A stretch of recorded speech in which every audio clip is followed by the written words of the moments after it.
Let's review a Messer by Landsknecht Emporium. The Gottfried. So here is the Messer in its scabbard. I don't mind this belt. I just added this on there myself to be able to wear it kind of as a baldric, which I have to say, by the way, is very comfortable. You hardly notice it's there. It just hangs at your side. It would also make it easy to wear under a coat or a cloak or anything like that and keep it safe from the rain.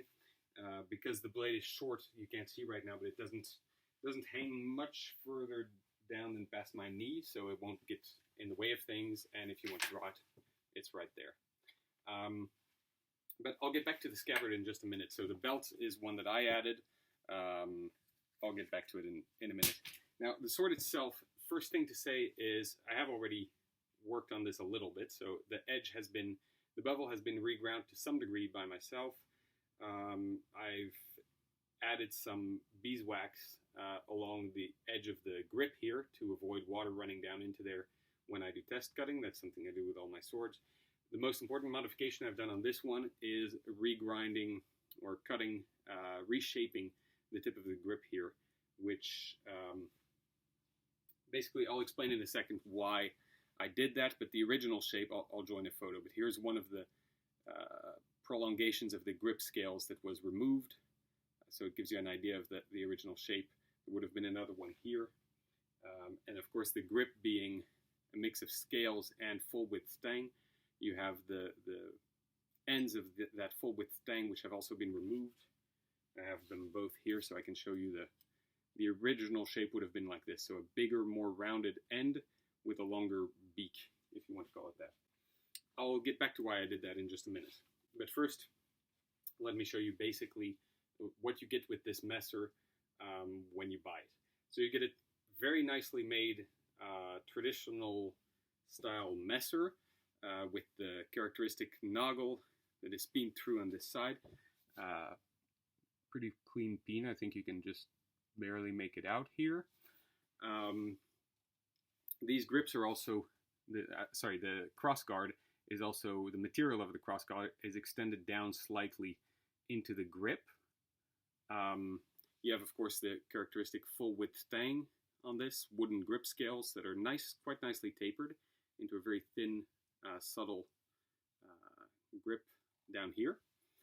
The blade itself has let's see how well you can see the shape of it. It's got a central, relatively shallow fuller running all the way down till near the tip. It has a sharpened false edge or back edge that is about this long. So a good third of the back of the edge is sharpened for false edge cuts. The edge geometry itself is very different in different sections. So right here, it is basically the spine of the sword which has been sharpened, which makes for a very obtuse angle of it makes for a very solid edge here, but not the easiest one to get sharp. Whereas down here, you basically are sharpening into the fuller, so you're dealing with a much thinner part of steel. I'm not sure how well you can see that here, which makes for a much sharper edge on the last bit of this false edge right here. The true edge is slightly odd because the fuller goes all the way to about here. I don't know how well you can see that. You see the sharpening marks as well. But the fuller goes almost till here. So this here is one of the thickest parts of the blade along with the spine, which means that the taper down to the edge is a relatively obtuse angle, especially for such a thin blade. So in terms of measurements, before I get to the thickness of the blade, just some general measurements. This is advertised on the website as having a blade of 68 centimeters. I just measured this one and it comes out at 67.5, so 5 millimeters short, which is a minor difference from what's advertised. Point of balance on the sword on the website is advertised as coming out at about 12 centimeters. Now, before I removed any of the grip scales here, so before I modified this basically at all, the point of balance came out at 10 centimeters, which I thought was a bit too close to the hand for me. I'll explain a bit more on that in a minute. Not that that's too close for any sword, but given the other characteristics of this sword, I found it was suboptimal for the sword's performance. The weight, which might explain the difference in balance, the weight on the website for this is advertised at 755 grams. Now, before I removed any of this grip, mine came out at 710 grams, which is about 45 grams lighter than advertised, which again is relatively minor based on the total weight, and it's certainly not the kind of weight difference that I would hold against the manufacturers. However, depending on where those 45 grams are removed from, it can actually change the handling of the sword quite significantly. Now, once I removed some of the tip of the grip here, I brought it down an extra 20 grams, so I brought it down to 690 grams. So that's only 20 grams removed from the end of the grip, and that itself also changed the handling, bringing the point of balance back forward a little bit to 11 centimeters. So 20 grams removed from the grip gained me 1 centimeter in point of balance. And you can feel that in the hand. This blade is very thin and quite aggressively tapered. You might be able to make that out. So the taper is very aggressive towards the beginning. Let me actually get something so I can measure this quickly. Now, I'm not using calipers, so this is not the most accurate, but I have measured this with calipers before. Right, so it's exactly 5 millimeters at the base of the blade right here, but it tapers very fast and aggressively. So here, just basically 10-15 centimeters further up the blade, we are already down to about 4 millimeters, maybe even slightly less. Now, if I go up to almost half the blade, we are just over 3 millimeters, right? So 5 millimeters, 4 millimeters, just under 3. And here it's a bit harder to measure without calipers, of course, because the back is sharpened, right? So it gets very thin, which makes for a very flexible blade. I mean, this is the kind of flex that you would expect in practice blades for HEMA. Now, speaking of practice blades for HEMA, that's actually a relevant topic for this sword, but I'll come right back to it after mentioning this. The tip of this sword has an interesting feature. It has a reinforced tip. I'm not sure how well you can see that. Actually, by going like this, you may be able to see the fullering slightly. I'm not sure, but I think you can make out that tip is swollen. It's got a reinforced tip. So this part right here is swollen and considerably reinforced. Now, why would this sword have a reinforced tip, and why would it have such strong edges? Why would the edges not be thinner and more brittle, but potentially better for cutting? Is that historically accurate, or is it due to some other reason? Now, in terms of historical accuracy, I haven't done that much looking up of information I can get on historical messers, so I'm not exactly sure how much I can comment on that, but I will give you a bit of an insight later on. The first impression I got of this sword, though, is, wow, this handles like extremely well. It's very light, very fast. So as I said, right now this weighs 690 grams and bounces 11 centimeters forward from the hand. So it's extremely nimble in the control of the tip, extremely fast. I'm being careful how I'm swinging this now because I do have some things that can break around me, but it's an extremely quick and nimble sword. Crazy. I mean, it actually kind of feels like the closest medieval thing you could get to a small sword. You have extremely quick control in the tip, and also not necessarily that efficient for dealing with the weapons and armor of the day in a battlefield scenario. But if it's not meant for a battlefield, why would it have a reinforced tip, you might say? Well, so that's part of my first impression on this, is I thought it does look a bit like a training sword for HEMA that has been sharpened. So the reinforced tip corresponds to a swell in the tip where you would have basically a thicker blunt tip to allow for safe thrusting. And the thickness near the edge would be a place where you would have, on a training sword, an edge of maybe 1 millimeter, maybe 2 millimeters thick, maybe even slightly more than that, for for training in HEMA to be able to hit people basically without cutting them in any way. And this is actually, these swords are made by Landsknecht Emporium, both in sharp form, possibly in like butter edge sharp, I'm not too sure, but I do know that they come also in fully blunt, reinforced edge, reinforced tip form for HEMA practice. So this does feel a bit like a sharpened HEMA practice sword, is basically what I'm trying to get at. In terms of the blade geometry and the edge geometries, I haven't been able to verify exactly how historically accurate that is. However, in terms of the overall weight and in terms of the lightness and flexibility of this blade, I can perhaps provide a little bit of information. So let's get into that now. You might think that 690 grams is just ridiculously lightweight for a sword, especially for a medieval sword. You might be surprised. So look what I came across here. This is a part of research by James Elmsley. It's supposed to be a typical selection of late 15th and early 16th century Landsknecht. Now I superimposed my Gottfried Messer for scale. Now take a look at these two first ones. So very similar blade length, although the hilts are different, right? So these have shorter hilts, longer quillons, and they look like they have rings instead of noggles. Take a look at this first one.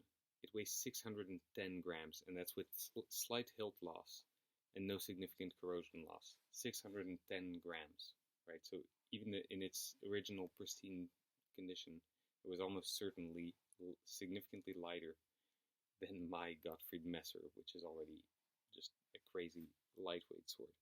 The next one is 695 grams, right? So exactly the weight of my Gottfried Messer, basically. Now these next two I'm not going to spend too much time on. These are heavier, over a kilo, both of them. They look more sturdily built. They have knuckle bows. They're very different design of swords. Maybe more of military swords? I don't know. Would you want to use these first two, these 600-gram swords with very light, presumably very flexible, very sharp blades? Would you want to use something like that in a military setting where you have to parry pole arms and things like that? I know I wouldn't. Now take a look at this one. This one is more similar to the Gottfried in terms of the hilt design. The hilt design is in fact almost identical. The crossguard is very similar in size but also in shape. The noggle as well. Same sort of grip length. Only the blade is significantly narrower and longer. And this one is also significantly heavier, still 784 grams. That is still a very light sword, but I especially wanted to show it to you too, because the hilt design compares more. Take a look at these two last ones. They're both significantly longer than the Gottfried Messer, so they're not a very good comparison, but I wanted to show you just for how crazy the weights on these things are. The first one with the curved blade is 107 centimeters long with a weight of 907 grams. So that's a long sword. That's a big sword. 907 grams is still extremely light for a medieval sword. And it's not that heavy for a modern sword either. And then the last one especially, the last one is 112 centimeters long, so that's basically bastard sword length. And it weighs 820 grams. That thing must be just extremely flexible, extremely lightweight. Presumably, these very light Messers are optimized for a civilian context. That's only what I can assume.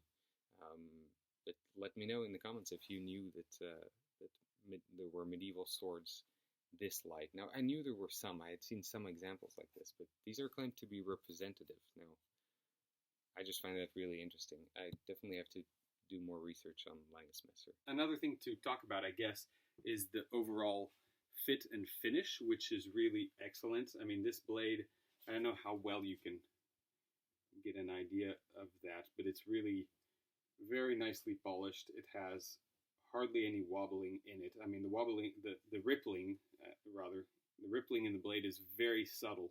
I'm not sure if you can make any of that out, but it's really got a very clean finish.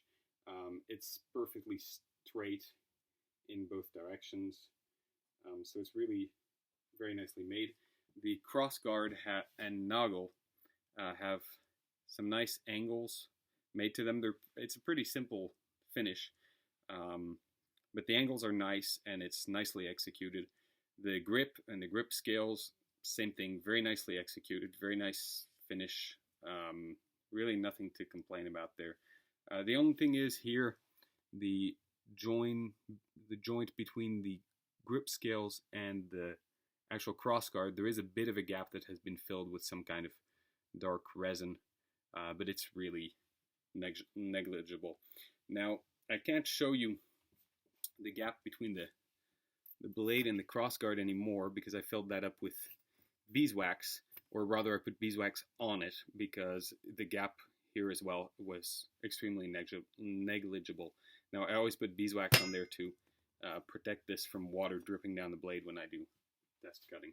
One odd thing to mention that might interest some of you is that when I sawed off this the grip, I realized, I don't know if you can see that it is not actually completely solid tang. In other words, there are these, what should I call them, fullers?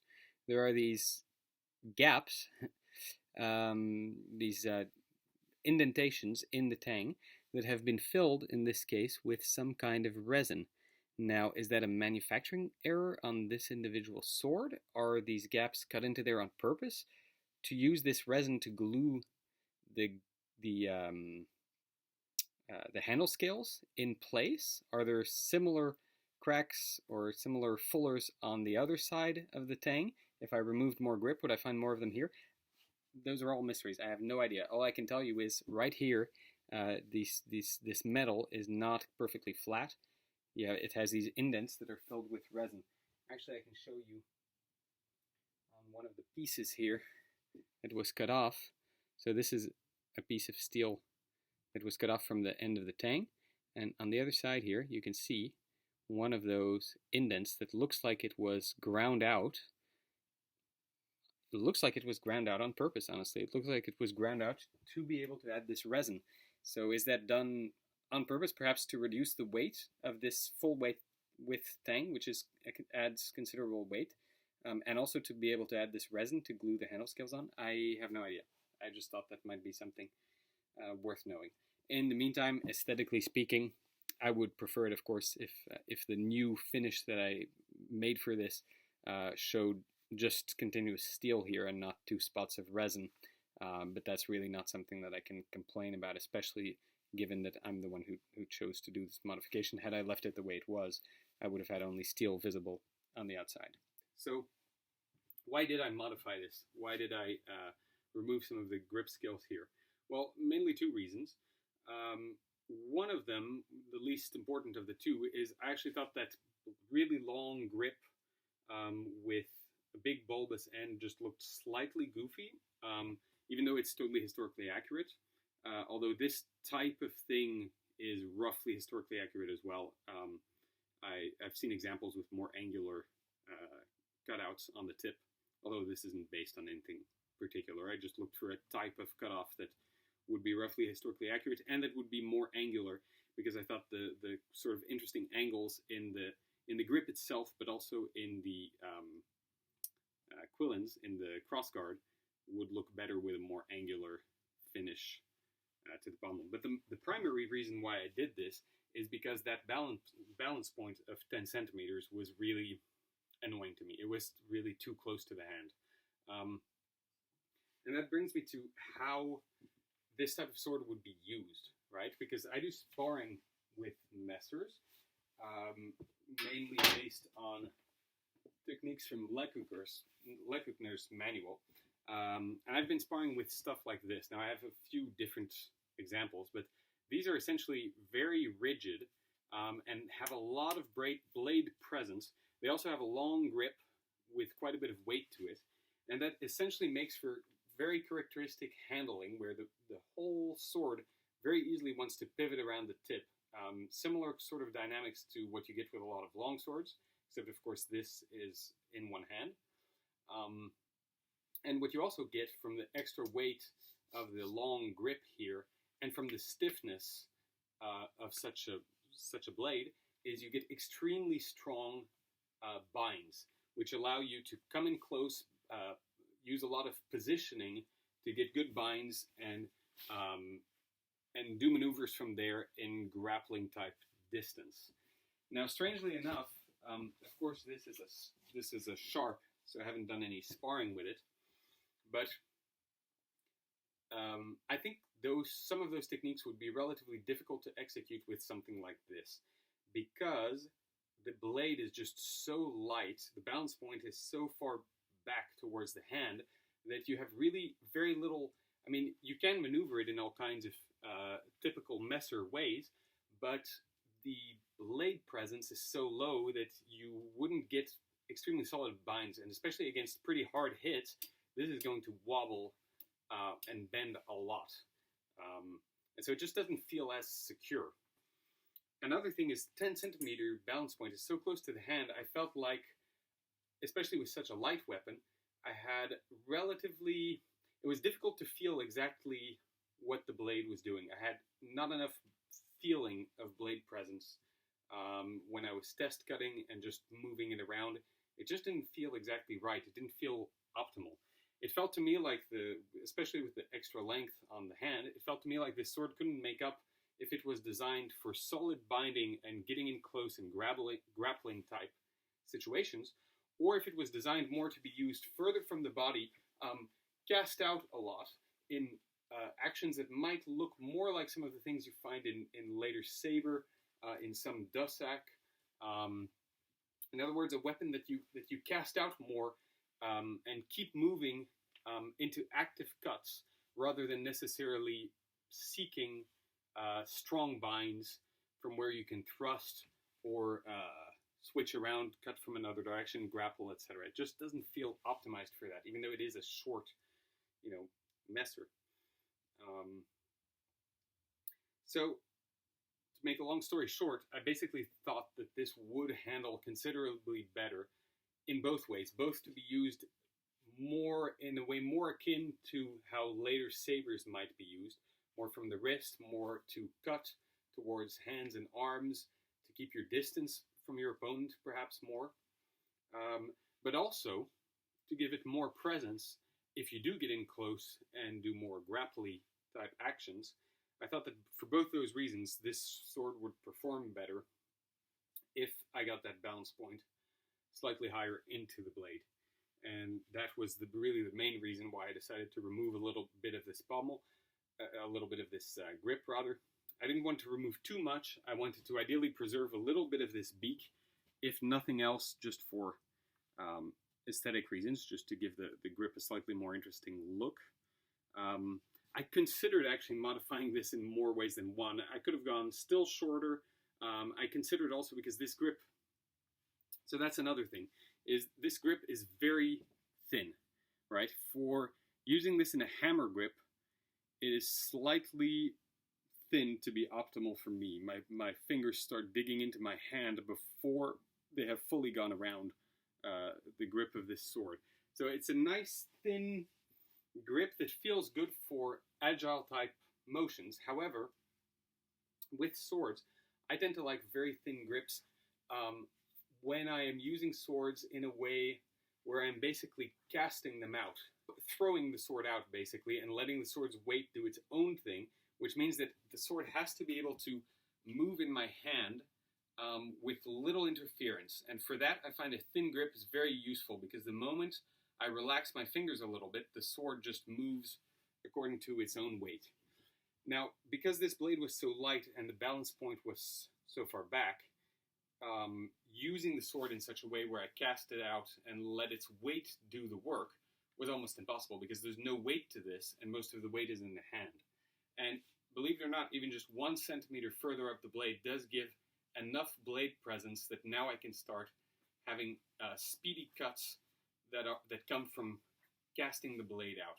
Whereas with a thin, relatively floppy blade and a far back balance point, what I was finding is basically the only way that I can cut with this is to have a hammer type grip and to have strong kinetic links all the way up my arm, so that I'm basically moving my entire arm relatively close range, and I'm cutting with the transfer of mass, the kinetic linkage, to my body. So I'm basically using the mass of my body to cut, instead of using the sword further out from my body, casting it, and using the mass of the sword to do the work, which both techniques are obviously valid, but the degree of ease with which you can perform them depends a bit on the characteristics of the sword.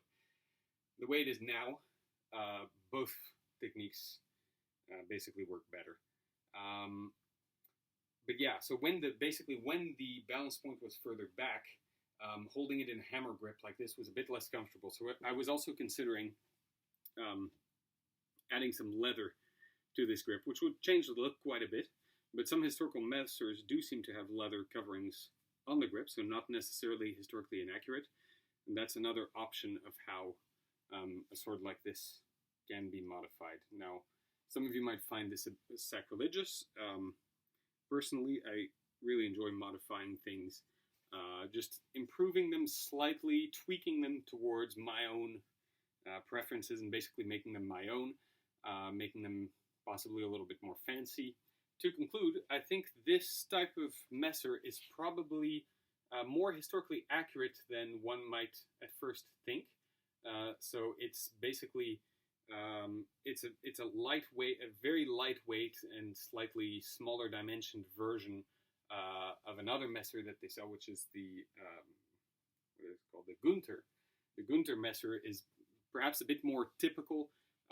Perhaps I would think of it as probably a bit more representative of the type of messer I would want to have in my hand for doing something like Lekukner. So I think of it as a little bit more typical, and this is a little bit less typical.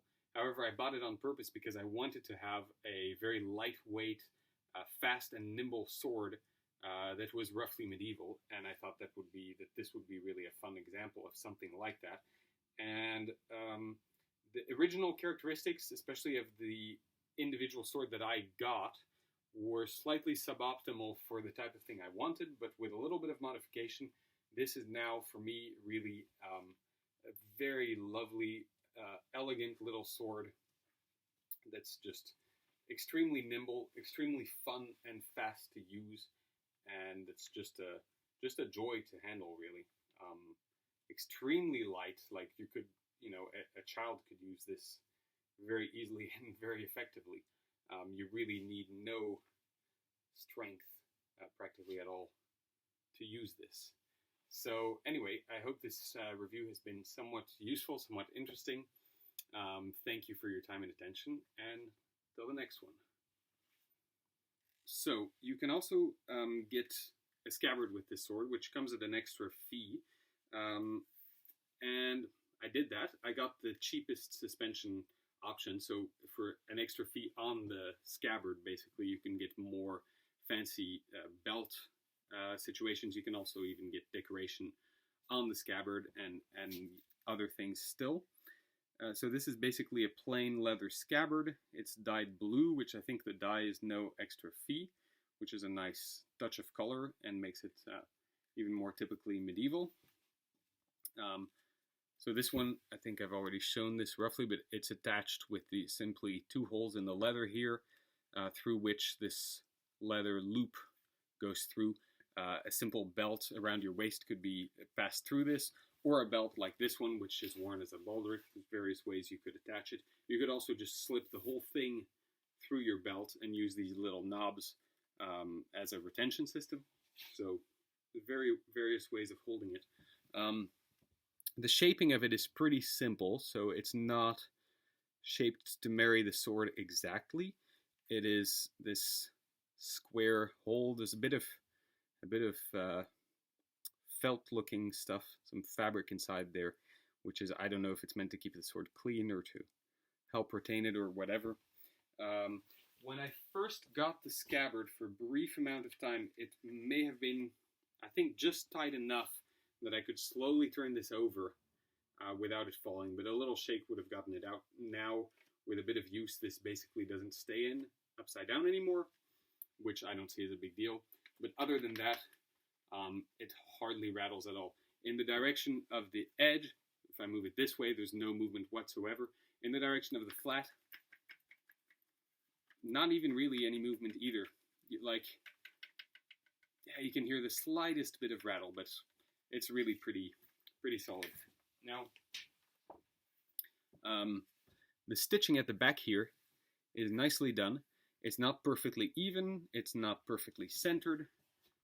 It moves around a little bit, but I really like it. It looks artisanal, it looks good, it looks, I'm sure, roughly like a lot of often the backs of medieval scabbards were often quite roughly finished and usually not decorated, because that's the part that's towards your body, and it's not especially the part that you show off. So this is really totally adequate and even nice stitching, I would say. So there you go. Really nice sword, really nice scabbard, especially with a little bit of modification. Great little sword, I would say. And a pretty great scabbard too, to be fair. Combination is even better.